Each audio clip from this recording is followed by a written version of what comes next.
Ferran Torres has gone out today and made a couple of statements that has obviously made a bunch of Barcelona fans upset, including myself. And I think that there is a clear mismatch between Ferran's perception of himself and the club's valuation of Ferran. Ferran went on today on American TV to say that he wants to play for his dream club, that in football anything can happen, but as of right now, he has a contract with Barcelona, and that his dream club is to be happy. And later on, he said that anything can happen in football, and it would take for him to stay at Barcelona is for the club to want him, for the club to seek him and negotiate. Ferran, let's keep it a buck. Let's keep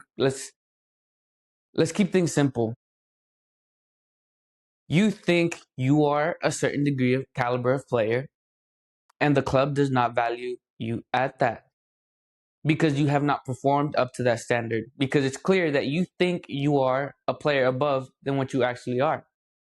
Because Ferran Torres, this is just a mismatch. Because I've defended Ferran Torres a lot, but for his specific role, for what he is, and he is a backup striker, the 12th player coming off the bench, the first sub, because he is really good at that role and he gets his goals. But in Ferran's mind, he's trying to get a salary that's that of a starter, and you are not a starter. Clearly, we are looking for a striker after Lewandowski's exit because we need someone to be the starter because you are not sufficient at the striker position to be a starter. Because don't let that goal in the final fool you, because you are Oyarzábal's substitute. You are benched for Oyarzábal. This past season at Barcelona, you've had the opportunity. You've had the opportunity to be a starter. I think you had a bit more of a 51-52% split. You had a little bit more time than Lewandowski last season on the pitch. But you were incredibly inconsistent from December 6th to I think early April, the 1st of April maybe. You scored one league goal in that entire time span. All right? So don't go around thinking you are someone that you're not, because you are not who you think that it is that you are. Because enough at some point is enough is enough. At some point, enough is enough. Because if you really want to leave, bring your PSG offer on the table and we will gladly ship you out. You will not be what you're not gonna get paid Pedri money, you're not gonna get paid Frankie money, you're not gonna get paid Rafinha money. Why on earth do you think that you would deserve to get paid like they do? You are nowhere near as important as they are. And clearly the club doesn't value you to be that important either, which is why they haven't offered you that money. But if you would like to go elsewhere and fulfill that same role for a higher price point, then that makes total sense. That makes complete sense. Because Ferran Torres is a good player. He has link and play. But the thing is with Ferran, that's the most frustrating thing in the world, that it has nothing to do with your footballing ability. Because the best Ferran could probably be one of the best forwards in the world. And I genuinely believe that. But he is so fragile and such a confidence player and so inconsistent and so irregular. Just a month ago in June, you were begging for a goal to be a goal against Saudi Arabia, pleading. All right, we're talking about a guy who he asked that we show that we want him. When we were at our brokest, we paid 55 million euros. 50, 55 million euros when we didn't have a dime. And you're asking the club to show that they want you. Have you lost your ever-living mind, Ferran Torres? Because you can go 3 months on and only score one goal. And then against Espanyol, here you are. Can't even celebrate the goals. I genuinely can't even celebrate the goals because every time you score, it's every time you score, you're trying to shut someone up. It's never because you want to do good for yourself. It's never because you want to be a good player. It's not because you want to score game after game after game. He's so lax and so lazy. That's why I'm so critical of him at times because, but that first leg in the League Clasico, he gets absolutely bullied by Rudiger, bullied, clowned on because he's just so soft. He's doesn't press. He only presses when he wants to. When he goes try hard, he presses when he feels like it. He's active on the link up play, on the target man functions when he wants to, when he feels like it. Because otherwise he's just passive, flimsy, complacent. Oh, and you're not allowed to say something. And no, let me get something straight. Because I'm the only people that can be mad at the situation right now are those that have defended Ferran and have defended his capabilities as a footballer. Because there's been plenty of people that have been hating from the start, and they would rather be right about hating on him rather than for the good of the club. But that hasn't been the majority of the cases. And let's not pretend like you haven't given people good reason to hate on you and to laugh at you. Because what does that miss against Chelsea? That is disrespectful to the fans and to the jersey that you dare miss a situation like that because that is utter lack of concentration and not understanding the importance of the moment. 5th minute of the game and you're sitting there 1v1 as clear as day on your dominant foot and you want to send that not even on target. You're disrespecting the jersey. That is improper of a Barcelona player to be missing a chance like that in the 5th minute of the game, the first big game of the season. And then the very next league goal that you scream, you wanna. You're so annoying. I'm sorry, but this guy's irritating every time he scores. It has to be silence the haters. Silence the haters. Talk now. You cannot make up a goal in that instant against a bottom half La Liga side. You can't. There's no making up for that. You're inconsistent. You regularly, routinely miss big chances. That is a fact. And whether you like it or not, that is true. That is a true statement. And you've had, what's most irritating about you, it's whenever you feel like it. God knows what it is whenever it is that you feel like it. Because it genuinely baffles me because you played a good game against Atletico Madrid, the return leg in the Champions League. You pressed very well in the return leg of the Copa del Rey as well. You went try hard mode. I appreciate that a lot. But you are not a consistent player.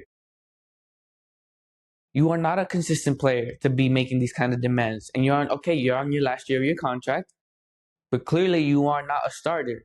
So you're not in your right to be asking for a starter player salary. So if you want to be happy, I get why you would want to go to PSG because no one watches PSG in the league.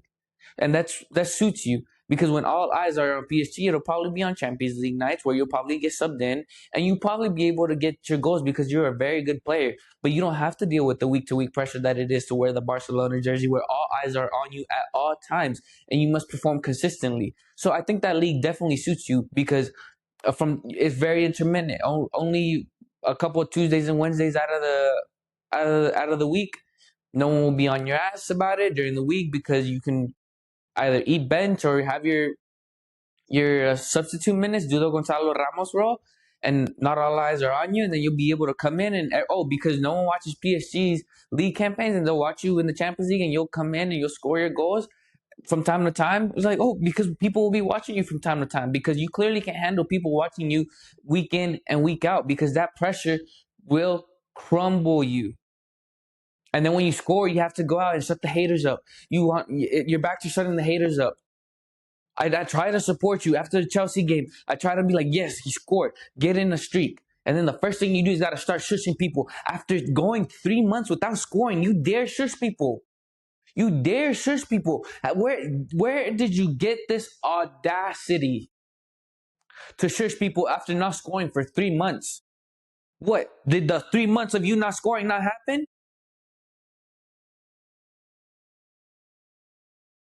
One league goal from December all the way to April. One league goal. One. I'm sorry, but this is a big institution, and if I clearly, this kind of mentality isn't good for the dressing room. It absolutely is not. Because if we pay Ferran what he wants to get paid, the money that we're gonna have to cough for Pedri, the money we're gonna have to cough up for Gavi, the money we're gonna have to cough up for Fermin, the money we're gonna have to cough up for Lamine, all of our two starting 11, our true core group for Pau Cubarsí. All of these guys are going to be in their back. Like, look what you're paying Ferran Torres. All these guys that perform regularly on a consistent basis and are reliable. And you come here, talk about some, you want to be, yes, I agree. Go be happy in Paris. Because all eyes, they will not be on you week in and week out. And you'll be comfortable putting in your mediocre performances. And you'll be able to have your good moments. And then they'll pop up on Twitter and people see, hey, look what Ferran's doing. And you'll have room for your irregularity. For people who irregularly watch PSG. That suits you. That's perfect for you. But to sit there and have the audacity after this club spent 55 million on you at our brokest point in our history is to not have any sort of rational judgment, because there's a reason why Flick wants a striker, and it's because you do not fulfill the role of that starting striker. Point blank, period. And you do not have the attitude and the capacity to perform on a week in, week out basis. You are a streaky player that plays when he feels like it, and that doesn't have that mentality to get after it game after game, week in and week out, and then press and have a consistent work rate throughout the entire span of your game. Because let me remind you, in Spain, don't let that World Cup goal confuse you. Sergio Roberto was the one that scored the remontada goal. That doesn't mean nothing. Mario Götze scored the winning goal for Germany. That doesn't change your evaluation as a player. At the end of the day, that's still Mario Götze. At the end of the day, that's still Sergio Roberto. And at the end of the day, you are still going to be Oyarzábal's substitute in the Spanish national team. That is your place. And you've been the substitute for the striker. And last year, you got your chance with the Lewandowski that was on his way out, that had physical problems. And you cannot be relied upon on a consistent basis because you are irregular. So if you would like to be happy, go ahead. Bring an offer to the table and the club will gladly accept it. Go be happy. Go to your club. Go smile. Go. I implore you, I urge you to do so. Because I am sick and tired, as if there hasn't been this whole shark movement from the fan base. As if there hasn't been a bunch of people, and every time it's who are you sending to who are you sending to shush? Every time it's got to be your own fans. Every time you got to go shush the club fans. Every time it has to be shut up. Every time it has to be talk now. Every goal of yours, it really is every single goal of yours. That's your sustaining. Every time this goal, we have to sit. We have to. Goodness, it's becoming an eyesore every single time. Every single time. This is a player that's mentally fragile. This is a player that can be contagious in the locker room. To be as complacent as him, like, nah, well, it's because Ferran Torres, from time to time, he shows up. And, sometimes he might go on bad streaks. But you have to be there in the good times and the bad times. Bro, you have terrible times. Horrendous times. Must-win situations where you go and mess it up. And you do not you do not try to your fullest of your capabilities, of your footballing abilities, because you are complacent. So excuse us for getting upset at you, because if you miss that and then you go through a 3-month dry spell and then you come here and try to shush the crowd, shush the fans, and shut up people, I'm sorry, but then you have to sit here and have the audacity to demand more money, have the audacity to say that Barcelona have to show that they want you whenever they spent 55 million euros on you, bro. Bro, that's just as pathetic as it gets for a player who has been given the luxury of playing for this team, for a Flick enabling this guy to score as many goals as he has. The amount of chances that this guy has missed, we all see the comps, bruh. Those are not AI. That's real life. It's pathetic. How dare you? You need to get rid of that man ASAP. Sign Vlahovic, sign whoever. But that is an eyesore. I'm not trying to have none of that. And the club better come to a quick resolution to this. He cannot stay and leave on a free. Sell him right now to PSG. Right now. Luis Enrique, thank you for your service. You can head on that way. I wish you all the best. But when there's a mismatch between what the club feels that there's a hierarchy that needs to be respected. There is a wage structure, and you are not with the core group. Though these guys get the money, you do not. You're down here clearly. All right, you're not top dog. But let me know what you guys make of the whole Ferran Torres situation, because this is baffling to me. This is ridiculous. They don't feel valued. You don't feel valued with as many minutes as you got last season, with as much backing from a good chunk of the fan base. And and a lot of people having to tolerate you shushing and shushing and talking and making these gestures towards the crowd every single time you score. We can after for every goal. And I'm through with you. Let me know what you guys make of this dude situation in the comment section. But I'm through with it. Get him out of the club.